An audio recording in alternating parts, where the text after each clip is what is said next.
Si on, encore une fois, pour faire des liens, prend par exemple le Vedanta qui va dire que Brahman, donc, est omniscient, omniprésent, et anime finalement le monde dans lequel on se trouve, ben, tendons vers des actions qui sont aussi pures que possible, qui sont aussi vraies que possible, pour justement s'aligner à Brahman qui nous observe.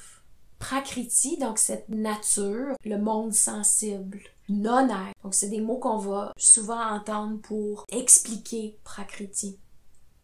Si les gunas, donc les trois qualités, sont égales, ben la nature est en dormance, elle est neutre. Donc cette masse d'énergie-là, attends, c'est intéressant de considérer justement ces gunas-là, ces qualités de la nature.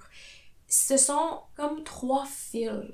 Tu sais, si vous regardez une broderie ou un tissu, il y a un endroit et un envers. Le motif sera pas pareil. Tu sais, si, admettons, on a ce fil d'une couleur, il apparaît, puis il disparaît. Il est encore là, mais il est juste en arrière. Alors, ces trois fils, ces trois gunas-là, sont toujours présents.